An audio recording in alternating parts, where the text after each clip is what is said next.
Cosas pasaron y él tuvo que irse y se fue huyendo, escapándose de la ley, y se fue a lo más lejano, dice la Biblia, prácticamente al otro lado de donde estaba Egipto, y allá se escondió por 40 años.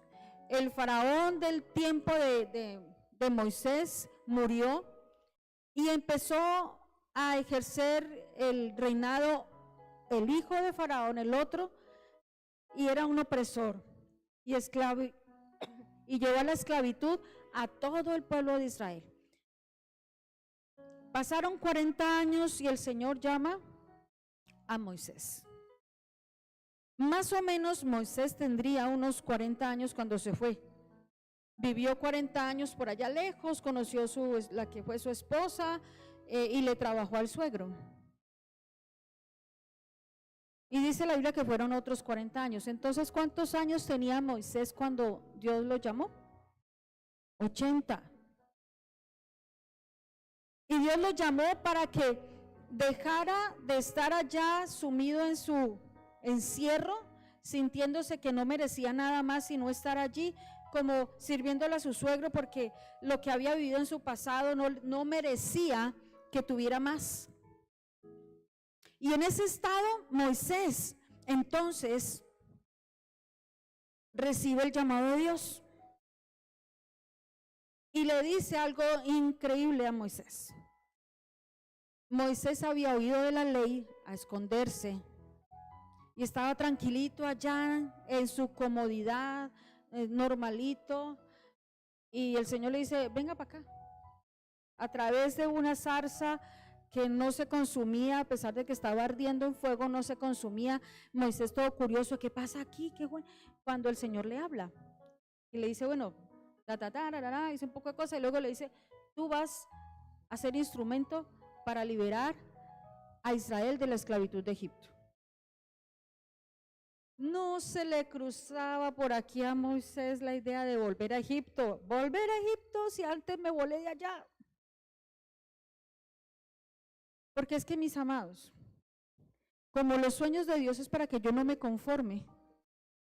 Aquí le estaba enseñando a Moisés: no te conformes con que ese pasado, ya por ese pasado tienes que vivir consecuencias en toda tu vida. Yo no sé cómo sea el pasado en tu vida, qué hayas hecho o qué hayas dejado de hacer, y que por causa de eso hayas sufrido, otros hayan sufrido, no lo sé, eso lo sabe Dios. Pero Dios hoy está queriéndote decir: no importa lo que en un pasado hiciste o dejaste de hacer, ese pasado ya no está ahora aquí. Y está diciéndote el Señor: yo estoy en tu presente. Yo estoy en tu presente. Y te llevo a que sueñes con hacer grandes cosas, pero conmigo. Ya no solo, ya no sola. Cierra tus ojos un momento y vas a hacer un ejercicio.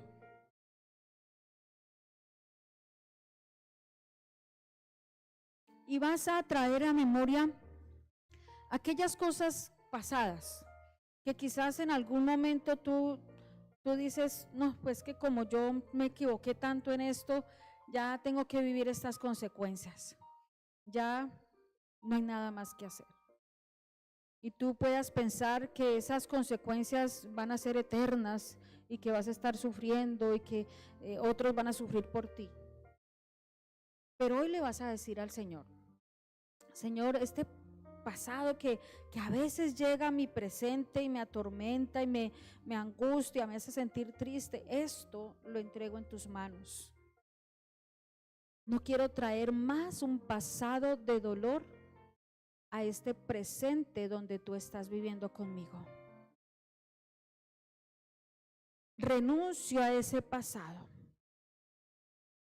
y acepto los sueños que tú tengas para mí en este presente.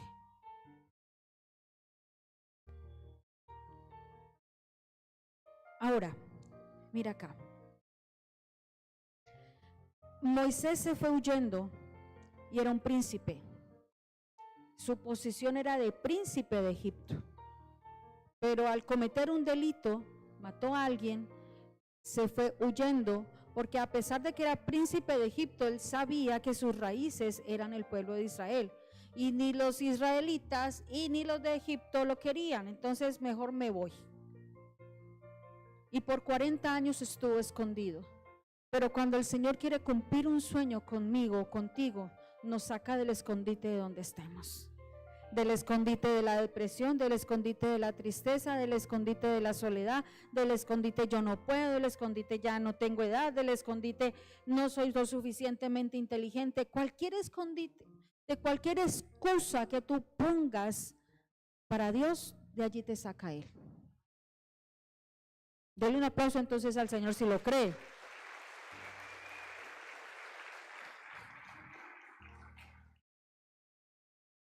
Y el estado de Moisés era de príncipe, fue un asesino, de asesino se fue volando, bueno, volando no, se escapó y se convirtió en un pastor de ovejas ajenas. Se convirtió en un pastor, no tiene nada propio, solo su esposa. Y luego el Señor, a pesar de conocer su pasado, le dice: tú vas a liberar a Israel de la esclavitud de Egipto, cuando él mismo estaba sintiéndose esclavo de su pasado. ¿No es eso bonito? ¿No es eso algo que te puede a ti ayudar a entender que no importa quién creas tú que eres, Dios no mira tu pasado, Dios mira lo que puede hacer contigo en tu presente hacia el futuro? Eso es lo más importante, iglesia. Mírate cómo estás ahora. El Señor le dice a Moisés cargaba siempre su vara de pastor, y le dice: ¿qué tienes en tu mano? Y le estaba mostrando a Moisés que lo que él tenía en la mano era una vara de pastor, a lo que él se había aferrado. Yo soy pastor y así me voy a quedar, yo soy pastor de ovejas, no hay más nada que yo pueda hacer, este es mi destino, a esto es que yo tengo que dedicarme el resto de mi vida, porque la embarré, todo lo que hice, la embarré, esto me lo merezco. Pues el Señor le dice: ¿qué tienes en tu mano? Bueno, tengo lo que ahorita soy, un pastor. Y el Señor le da indicaciones qué debe hacer con ese bastón, con ese palo. Y muestra que a través de eso, que Él era su presente en ese momento, a través de eso, Él lo quería usar. Y esa vara fue el instrumento de mostrar la gloria de Dios. Tus talentos, tus habilidades, todo lo que tú puedes hacer, tus capacidades, el Señor dice: ¿qué tienes a tu mano? No, pues es que yo no estudié, no está diciendo lo que no. ¿Qué es lo que tienes ahora? Por eso es importante que tú te mires a ti mismo y a ti misma, que tienes cosas que son valiosas para Dios. Esa habilidad para hablar, esa habilidad para llegarle a la gente, hacerse amigo y amiga de todas las personas. Hay personas que son tan habilidosas, él es un completo extraño con un poco de gente: hola, ¿cómo me le va? Y eso, y todo el mundo lo rodea y empiezan a hablar. Mi papá es uno de esos. Mi papá, recién llegó a Candelaria, me dijo: ya tengo un amigo ahí, un amigo allá. Ya cuando abrió la cafetería, eso tenía una cantidad de amistades, ¿cierto, papi? Y él llega aquí a Candelaria y hay gente que lo conoce ya. Don Berna, ¿cómo le va, don Berna? Hay personas que tienen esa habilidad y es algo que Dios quiere usar, porque con esa habilidad, cuando tú te pones en las manos de Dios a que cumpla su sueño en ti, entonces te usa para que tú le hables con esa facilidad de Dios y te vuelvas un evangelista y te vuelvas un ganador de almas, que se extienda el reino de Dios por tu habilidad. Pero usted puede decir: no, pues yo no tengo estudio, pero es uno muy bueno para hablar. Ahora, el Señor, ¿qué quiere hacer? Que esa habilidad que tienes para hablarle a los demás, dejes de hacerla para chismosear, para sacar ventaja, sino para que hables de Dios. ¿Cuántos tenemos esa habilidad para chismosear por ahí, no? Bueno, el Espíritu Santo hable. Gedeón era un personaje particular. La Biblia lo describe como un hombre que pertenecía a la tribu más pequeña y más pobre. Él mismo se dice así: soy de la tribu más pequeña, la tribu más pobre, que no sé qué, no sé cuántos. Y le pone todo eso cuando Dios lo está llamando. Ahí no dice exactamente la edad que tenía Gedeón, pero cuando leo la historia yo hago un cálculo y espero que no me equivoque con los teólogos, pero yo hago un cálculo que tendría unos 50 años más o menos, porque cuando uno mira la historia, Gedeón salió a cumplir la misión de Dios y con un hijo, con su hijo. Entonces, pues más o menos calculo yo, si sale a pelear con su hijo, el hijo tendría unos 20, él podrá ir, por ahí tendría unos 30 años más, entonces esa es la suma que yo hago. Entonces supongamos que Gedeón tenía 50 años y él era una persona común y corriente, no era de gran trascendencia, pero tenía cosas particulares, tenía mucha fuerza, sin ser un Sansón. Porque la Biblia dice que él solito estaba recogiendo la cosecha y la estaba escondiendo, la estaba guardando en una cueva. Él solito, no tenía ayuda de nadie, o sea que él tenía que coger, organizar, cargar esos bultos, meterlos, y ahí estaba haciéndolo. Y los estaba escondiendo por temor a que los madianitas, que era el ejército o el pueblo enemigo, llegara y se le robara las cosechas, porque eso es lo que hacían los madianitas. Cuando era el tiempo de cosecha, llegaba a las diferentes aldeas del pueblo de Israel y se les robaba las cosechas. Ya lo habían recogido, lo tenían empacadito y se lo llevaban, y quedaba el pueblo de Israel en hambre. Entonces Gedeón estaba haciendo el trabajo rapidito, guardando las cosas y escondiéndolas, porque él se veía de la tribu más pobre, de la tribu más pequeña, que estaba destinado a eso solamente, a cuidar las cosechas, guardarlas y esconderlas. Ese es mi destino, para eso es que sirvo. Yo soy un volteador, para eso es que sirvo, no seré más. Yo no sirvo sino para ser mensajero, porque como yo no estudié, pues lo que resulte. Pero el Señor te está diciendo: sueña conmigo, porque no quiero que te conformes. Dile a tu vecino: sueña con Dios y no te conformes.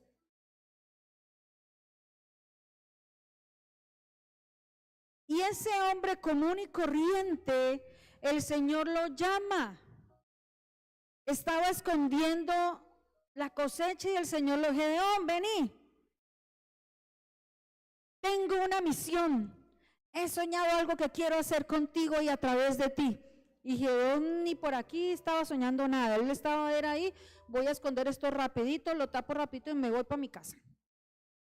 Gedeón no estaba soñando ni aspirando a nada. Y el Señor, ¿qué le dice?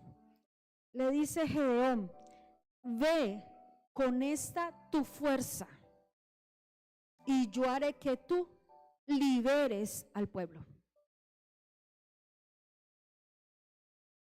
Porque cuando el Señor quiere cumplir un sueño a través de nosotros, usa lo que tenemos y usa lo que somos.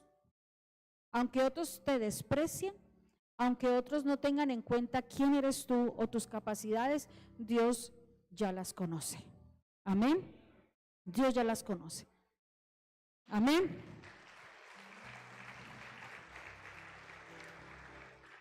Y Gedeón, a mí esa es una de las historias de la Biblia que más me apasiona. Soy fan de esa historia, me encanta esa historia. Y Gedeón pasó de ser un volteador, de ser un hombre común y corriente, de ser un hombre que se veía que solamente servía para cargar bultos. El Señor lo convirtió en un guerrero, y de un guerrero lo convirtió en juez. Porque la Biblia dice que el Señor le dijo a Gedeón que él iba a ser uno de los jueces de Israel. Y cuando tú lees bien la historia, te das cuenta que mientras Gedeón estuvo como juez, el pueblo de Israel estuvo en paz.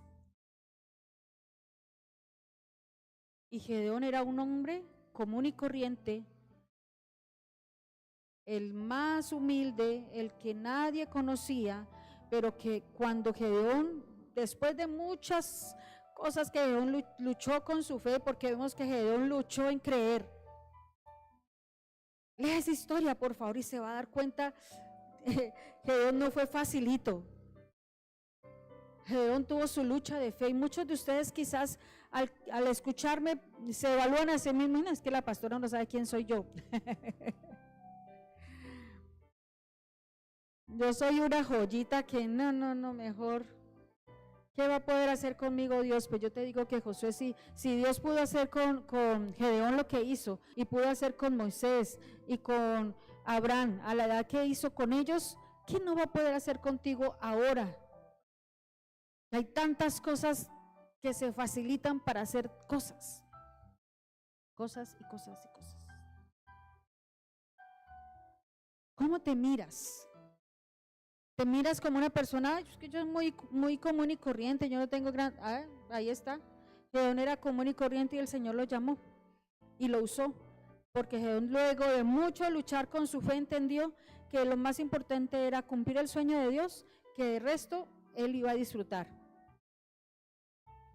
Y Gedeón disfrutó porque se convirtió en un hombre importante, se convirtió en un juez. Y la Biblia lo nombra.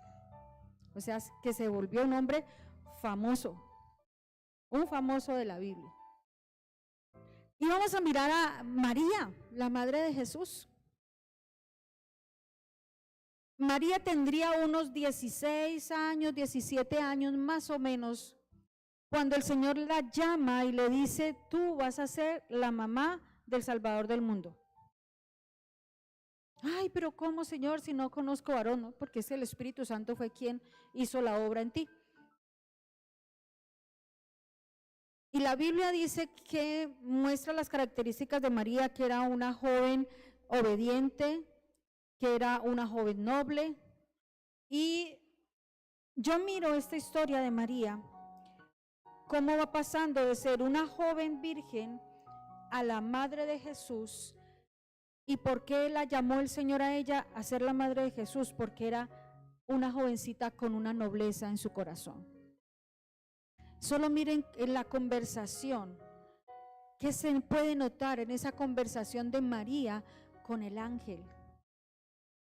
Pues Señor, yo no conozco varón, ¿cómo va a ser eso posible? No, tranquila, el Espíritu Santo vino sobre ti y ya hizo la obra.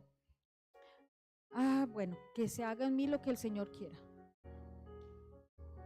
Esa nobleza del corazón de María, de saber que primero que Dios era quien estaba haciendo la obra, algo iba a hacer el Señor en su vida, porque si no hacía algo, podría haber sido apedreada, porque ella ya estaba comprometida en matrimonio y resultó embarazada sin ni siquiera haberse realizado el matrimonio.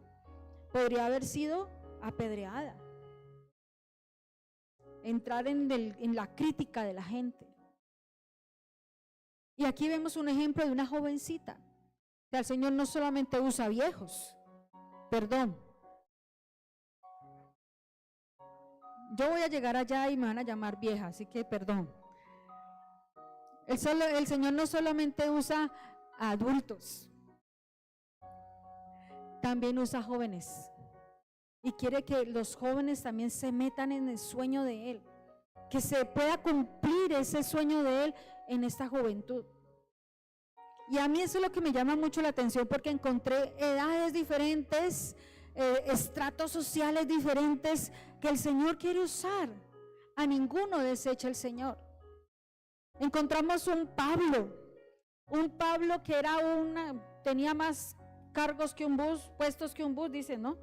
Y era más preparado que un yogur, me estoy acordando de esos dichos, porque Pablo era una persona súper inteligente y tenía una pasión desbordada por algo que él creía que era correcto, y era acabar con aquellos que seguían a Cristo, porque estaban dañando la religión.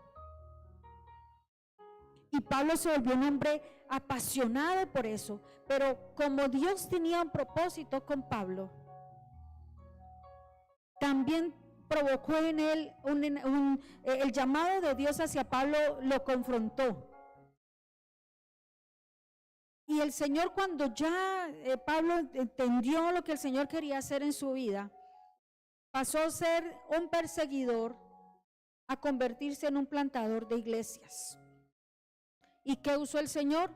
Su conocimiento, su posición en el ámbito religioso, porque aunque se pasó de perseguidor, ya lo conocían, sabían quién era Pablo. Y pasó de ser un perseguidor a ser un plantador de iglesias, y el Señor usó todo ese conocimiento de Pablo, usó la posición que ya tenía, usó esa capacidad de comunicarse, de hablar en público, lo usó para cumplir su sueño. Mis amados, lo que Dios quiere es que tú no dejes de soñar, pero que tus sueños se ajusten al propósito de Dios. Porque si vemos todas estas personas, y podemos enlistar más personas en la Biblia, estaban conformes con su propia vida, creyendo que ya habían cumplido su sueño de estar bien, de estar estables, de estar tranquilos. Pero cuando tuvieron ese llamado de Dios, se dieron cuenta que era tan poquito lo que ellos aspiraban, porque Dios tenía sueños más grandes. Y este primer punto que yo estoy tratando voy a volverlo a recordar. Estamos hablando de Dios te invita a soñar, Dios me invita a soñar. ¿Para qué? Para que yo no me conforme, para que no me conforme con la posición en la que estoy, para que no me conforme con el pasado que tuve, para que no me conforme con lo que tengo o no tengo, sino para que me ponga en las manos de Dios. Señor, esto es lo que tengo y quiero cumplir tu sueño. Y en segundo lugar, Dios me invita a soñar para que me enfoque. Miren qué dice Proverbios 16:9. Proverbios 16:9. ¿Qué dice? Ese no lo tengo aquí escrito, entonces sí necesito que me lo muestren ahí. El corazón del hombre piensa su camino, mas Jehová endereza sus pasos. Podemos soñar lo que querramos soñar. A nadie le hace daño que soñemos. Soñar no cuesta nada. Pero cuando soñamos, cuando aspiramos algo, cuando deseamos algo, tenemos que enfocarlo. Y enfocarlo en Dios. Porque allí dice, yo puedo tener pensamientos, muchos pensamientos, y pueden ser buenas cosas que yo piense. Pero allí me está diciendo que es el Señor el que endereza los pasos. Él me va ayudando. Sueña en grande, sueña en Dios. Él te va a ayudar a enfocarte.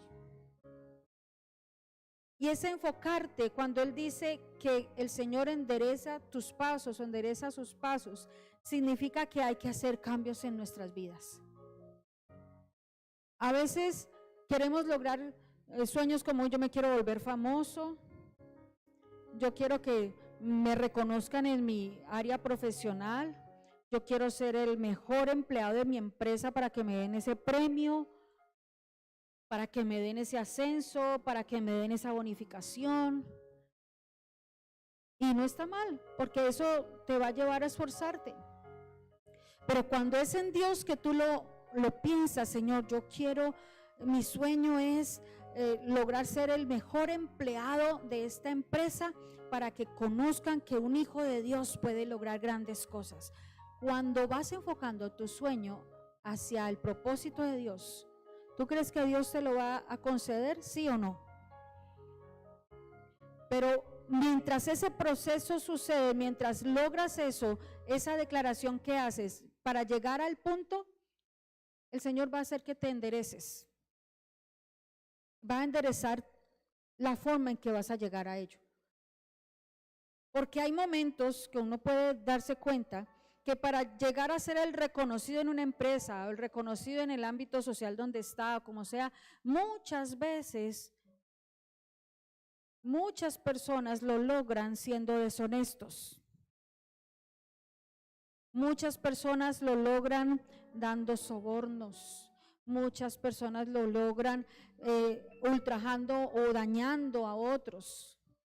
Se pasan por encima del otro. Y haciendo eso así, con el propósito de lograr tu sueño, estarás cumpliendo tu sueño y recibirás el elogio de las personas, pero no recibirás el respaldo de Dios. ¿Y el respaldo de Dios es más importante o es el respaldo del hombre más importante? Por eso cuando tú aspiras a ser el mejor o la mejor en donde estás, eso forma parte del sueño de Dios, porque tenemos que ser luz, porque tenemos que mostrar a Cristo en todo lo que hacemos. Y por eso entonces cuando tú le dices, Señor, yo quiero lograr esto, Dios va a enderezarte. Y te va a estorbar aquellas cosas que te están incitando a hacer que no son correctas y que tú dices, no, pues es que esto tampoco es tan malo, es un poquitico, eso no es gran cosa, esa mentirita a nadie le hace daño, pero es mentira, ¿sí o no? Y cuando tú haces las cosas correctas y has encomendado, porque allí la palabra también me dice que debo aprender a encomendar al Señor mi camino. Y cuando tú lo haces así, a la manera de Dios, Él cumple tu sueño, pero usa ese cumplimiento de tu sueño para que se cumpla el de Él también, que es honrarlo, es darle gloria, ponerlo en alto. Amén. Si estás en el colegio, vas a ser el mejor estudiante sin hacer trampas.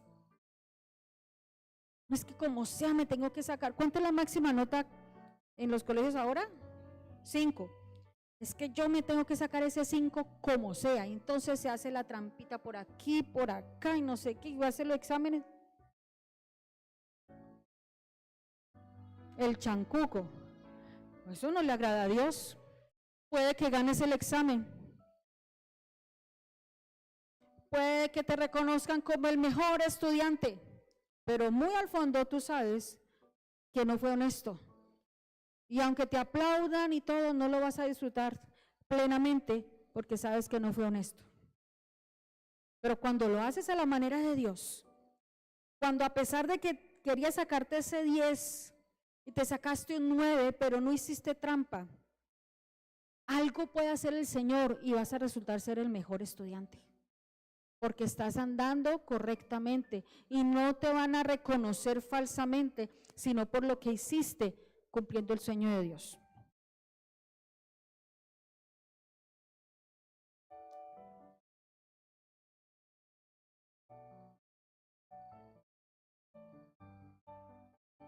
Nos podemos enfocar cuando escuchamos las voces correctas. La voz de Dios primeramente. Y cuando las personas que nos rodean, tú escuchas, pero solamente atiendes los consejos de las personas que son correctas. Porque hay quienes, inclusive cristianos, te pueden decir que hagas ciertas cosas y no son correctas. Y entonces, a veces puedes tú tomar una decisión, pues esa persona es cristiana y lleva tiempo en el evangelio, y si lo hace y si me dice que lo haga, pues yo lo hago. Pero ahí está el Espíritu Santo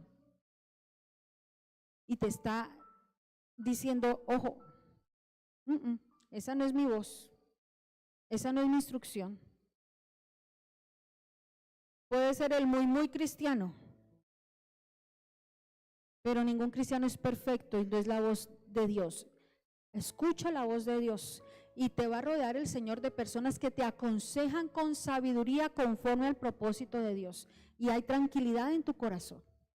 Porque cuando hay personas que te aconsejan y son cosas correctas, viene tranquilidad a tu corazón. Amén.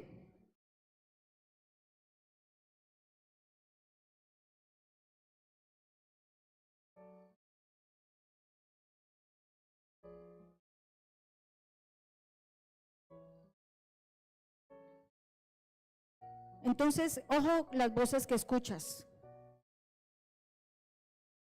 Y lo siguiente para enfocarme es que cuando yo quiero cumplir el sueño de Dios, debo entonces, para enfocarme, debo planear qué debo hacer.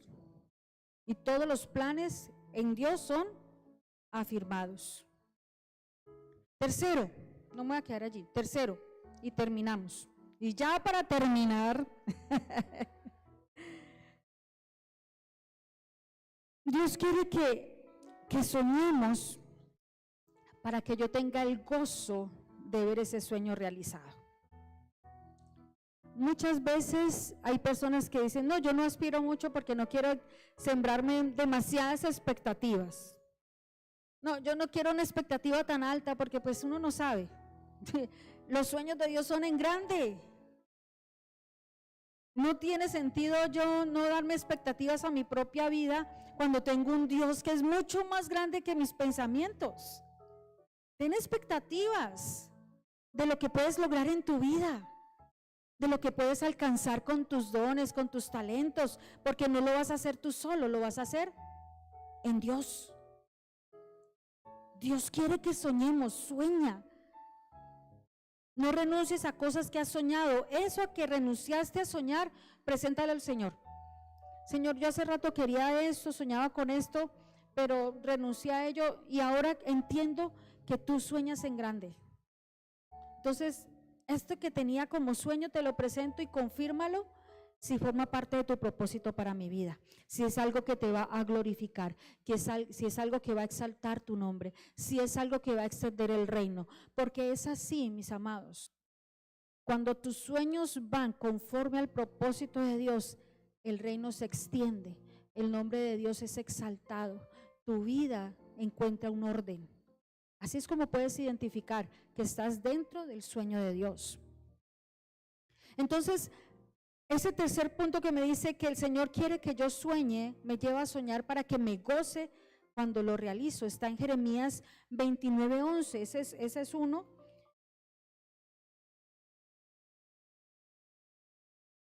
¿Cómo dice ese pasaje?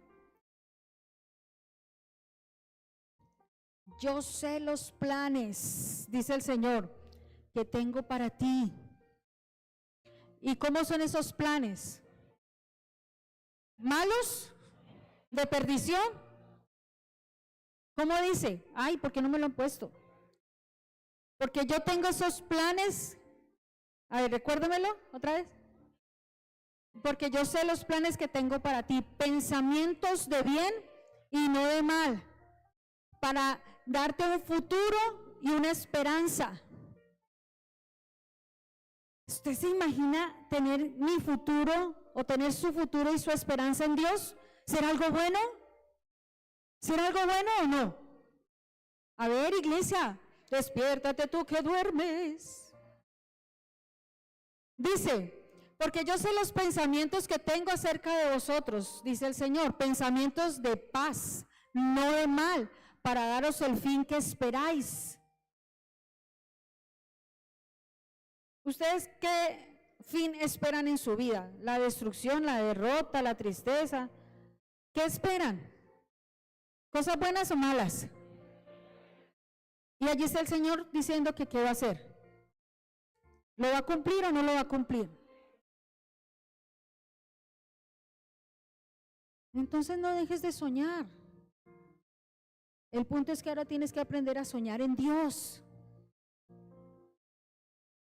Porque seguro se va a cumplir y vas a tener el gozo de ver esos sueños cumplidos. Amén. ¿Cuántos dicen amén fuertemente?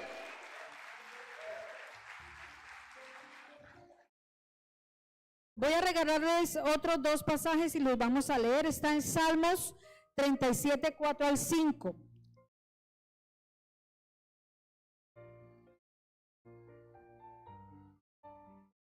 A ver. ¡Tararán! ¡Bum! ¿Sí, ve? Deleítate a sí mismo en Jehová. ¿Y quién? ¿Quién concede? El Señor. Deleítate a sí mismo en Jehová y Él te concederá. ¿Qué cosa? Pero ¿qué tenemos que hacer? Y ese deleitarse significa depender de Él. Ese deleitarse significa que yo lo busco a Él, busco hacer su voluntad. Señor, ¿qué quieres conmigo hoy?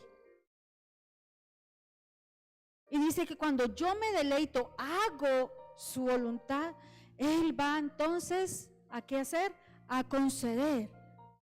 Las peticiones que hay en tu corazón forman parte de tus sueños. Son cosas que yo deseo, son sueños que yo tengo. Y Él dice, deleítate en mí, disfruta estar conmigo, busca mi presencia, depende de mí. Y yo voy a conceder esos sueños. Y la Biblia dice que las promesas de Dios son en el sí y en el amén. Ahora, ¿tú crees? Si lo haces creyendo seguro, algunos ya lo han disfrutado. Yo creo que algunos de ustedes ya han disfrutado de ver muchas cosas cumplidas en su vida. ¿Sí o no? Yo lo he disfrutado y seguiré disfrutando hasta que me muera. Porque yo le creo a Dios que Él concede los anhelos de mi corazón. Salmos 20 del 1 al 5, en la versión Nueva Traducción Viviente. Salmos 20 del 1 al 5. Que el Señor responda a tu clamor en tiempos de dificultad, que el nombre del Dios de Jacob te proteja de todo mal. El salmista está diciendo que te envíe ayuda desde su santuario y te fortalezca desde Jerusalén. Sigue. Que se acuerde de todas tus dádivas y mire con agrado tus ofrendas quemadas. Sigue. Hazlo seguidito. El 4. Que Él conceda los deseos de tu corazón y haga que todos tus planes. ¿Cuántos quieren tener éxito en todos sus planes? El Señor lo hará, pero tienes que aprender a depender de Él, a deleitarte en Él, a buscarlo en todos tus caminos. Ponte de pie, por favor.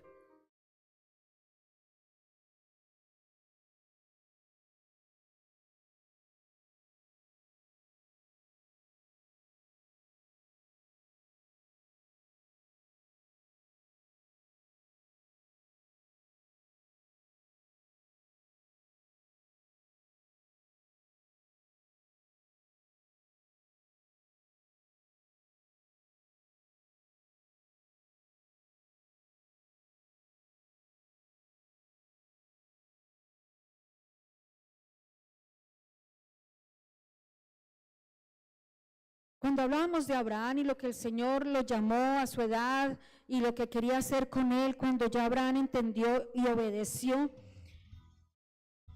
pudo Abraham ver, Abraham y Sara pudieron alegrarse cuando nació Isaac, porque ellos querían ser papás y era el comienzo de esa multitud. Moisés se gozó cuando lograron pasar el Mar Rojo escapando de Egipto y logró a Moisés ver que se había cumplido el sueño de Dios, la libertad para él y para su pueblo.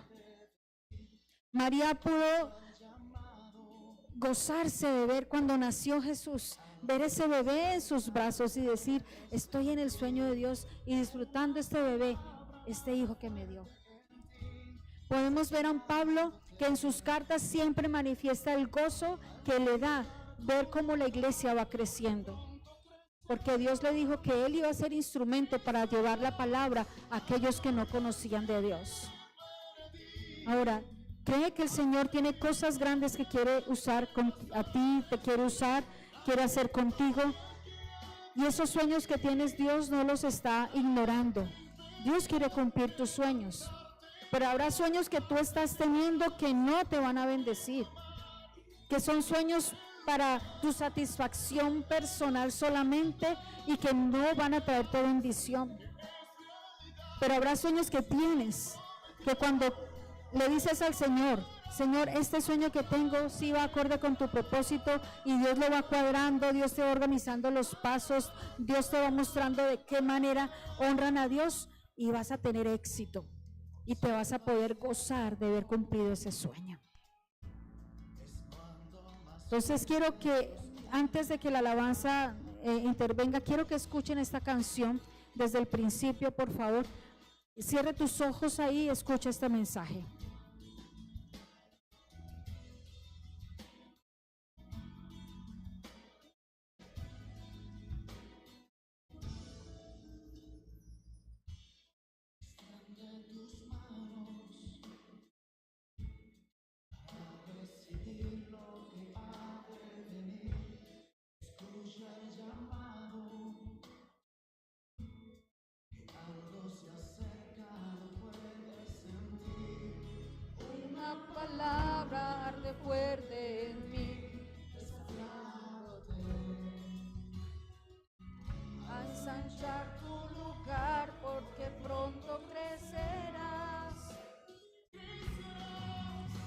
algo grande viene para